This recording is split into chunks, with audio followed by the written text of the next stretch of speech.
আসসালামু আলাইকুম। আসছে কুরবানি ঈদ। সকলকে জানাচ্ছি ঈদ মোবারক। আজকে আমি আপনাদেরকে খুব সহজেই ৩০ মিনিটে ফুলকো ফুলকো তেল পিঠা বানিয়ে দেখাবো।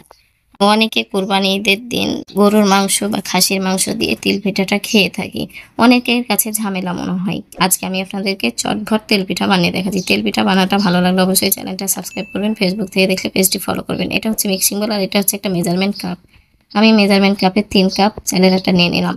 আপনারা চাইলে এখানে ময়দার আটাও দিতে পারেন। দিয়ে দিচ্ছি 1/2 চামচ লবণ। এখন শুকনো উপকরণগুলোকে একটু হাত দিয়ে নেড়েচেড়ে নিয়ে নরমাল পানি দিয়ে আমি আটাটাকে একটা গোটা বানিয়ে নিচ্ছি। মানে রুটির ব্যাটারের মতো করে। আর অবশ্যই একটু হাত দিয়ে চেপে চেপে আটাটা মাখিয়ে নেবেন।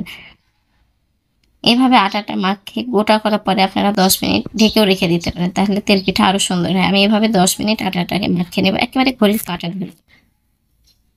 10 মিনিট আমি ঘড়ির কাঁটা ধরে আটাটাকে মাখিয়ে দিলাম আর দেখলাম আর এরকম সফট হয়েছে। এখন দিয়ে দিচ্ছি চিনি 1.5 কাপ। যেহেতু আমি 3 কাপ আটা নিয়েছি 1.5 কাপ চিনি দিচ্ছি, তাহলে পারফেক্ট মিষ্টি হবে। চিনি দেওয়ার পরে সেম একইভাবে আমি আটাটাকে মাখিয়ে নেব। আপনার চিনিটা গলতে গলতে আটাটা মাখানো হয়ে যাবে। আর চিনি দেওয়ার পরে পানি দেওয়া যাবে না। যখন চিনিটা গলে এরকম আটাটা পাতলা হয়ে এসছে, তখন হালকা হালকা পানি দিয়ে আমি এখন তেল পিঠার একটা খিমার তৈরি করে নিচ্ছি। অনেকটা খোলাজা পিঠার মতো। অনেকে খোলাজা পিঠা বলেন, অনেকে চিতই পিঠা বলেন। আমি এভাবে এখন আটাটাকে একটু পাতলা করে নিব। এটার কোনো নির্দিষ্ট পানির মাপ নেই, আপনাদের চোখের মাপেই বানিয়ে নিতে হবে। আমার কাছে আরেকটু পানি লাগবে, আমি আরেকটু পানি দিয়ে আটাটাকে মাখিয়ে নিলাম। আসছে কুরবানির ঈদের দিন তো আমরা কম বেশি তেল পিঠা বানিয়ে থাকি। আর এই পিঠাটা মূলত ঈদের আগের দিনই বানাই। আজকে আমি কিভাবে বানালাম আপনাদের সাথে সেটাই শেয়ার করছি। আমার আটাটা মাখা হয়ে গেছে। আমি এরকম একটা কাপ নিয়ে নিয়েছি। চুলার পর প্যান বসিয়ে দিয়ে দিলাম তেল। তেলটা ভালোভাবে গরম হয়েছে কিনা আমি একটু আটা দিয়ে চেক করে নিলাম। তারপর আমি মেজারমেন্ট কাপের হাফ কাপের যে কাপটা সেটাতে নিয়ে তেল পিঠাটা বানাচ্ছি।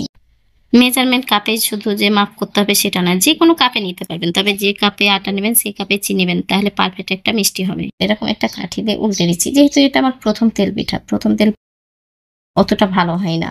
তারপরও আমি আপনাদেরকে দেখাচ্ছি। অনেকে বলেন যে কড়াইয়ে তেল পিঠা লেগে যায়। যদি এরকম কড়াইয়ে তেল পিঠা লেগে যায় তাহলে কিন্তু তেল পিঠা ভালো হয় না। প্রথমে আপনারা একটু তেল দিয়ে আটাটাকে দেওয়ার পরে ভালোভাবে খুন্তি দিয়ে নেড়ে উঠিয়ে নেবেন। তাহলে দেখবেন সেকেন্ড টাইমে আর তেল পিঠাটা লাগবে না। আমি তেল পিঠাটা উল্টে দিলাম। অতটা বেশি কালার করবে না, নাহলে পুড়ে যাবে। হালকা ব্রাউন কালার হয়ে আসলে উঠে দিলে দেখবেন সুন্দর একটা কালার আসবে। আর কি সুন্দরভাবে ফুলকো ফুলকো ভাবে ফুলছে দেখেই বুঝতে পারছেন। এভাবে তেল পিঠা বানালে মাত্র 30 মিনিটেই আপনার সব তেল পিঠা বানা হয়ে যাবে। আমি এভাবে সব তেল পিঠাগুলোকে বানিয়ে নিচ্ছি।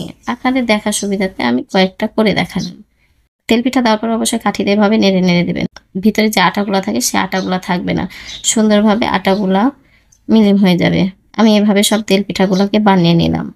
আর দেখছেন কি দ্রুত হয়ে গেল, কতটা সুন্দর হয়েছে। আমার মতো এই তেল পিঠা ঈদের আগের দিন কে কে বানিয়ে রাখেন অবশ্যই একটু কমেন্ট করে জানাবেন।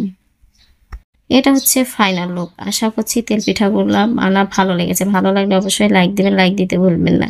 যারা চ্যানেলটা সাবস্ক্রাইব করেছেন তাদেরকে তো অসংখ্য ধন্যবাদ। যারা চ্যানেলটা সাবস্ক্রাইব করেনি প্লিজ চ্যানেলটা সাবস্ক্রাইব করেন। আমি আপনাদেরকে একটা কেটে দেখাচ্ছি। দেখেন কি সুন্দরভাবে ভিতরটা ফুলকো ফুলকো হয়েছে। আপনাদের একটা সাবস্ক্রাইব আমার জন্য অনেক মূল্যবান। আর অবশ্যই কমেন্ট করে জানাবেন তেল পিঠা বানাটা কেমন হয়েছে। বন্ধুদের সাথে বেশি বেশি শেয়ার করবেন। আল্লাহ হাফেজ।